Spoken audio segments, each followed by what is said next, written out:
हल्के याखुतपुरे के कुल-हिंद मजलिस इत्तेहादुल मुस्लिमीन के उम्मीदवार मुमताज़ अहमद ख़ान ने बल्दी डिवीज़न तालाब चंचलम के मुख्तलिफ महल्ले जात का दौरा करते हुए कुल-हिंद मजलिस इत्तेहादुल मुस्लिमीन के हक़ में वोट देने आवाम से अपील की।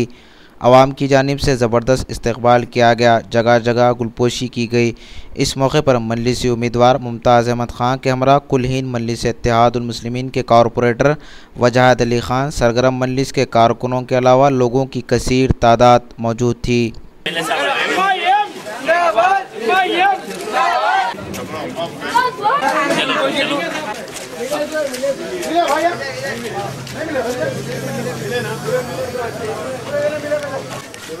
अम्मा आपको जहमत तो होंगी, अम्मा निकल के वोट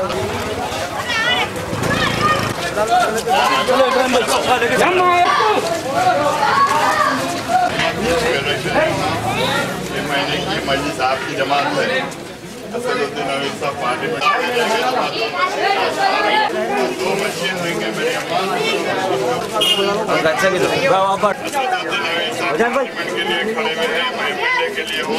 आपको तकलीफ तो होंगी, मगर कैसा भी चलाना और जब आप वोट डालने असदुद्दीन अवीद साहब के लिए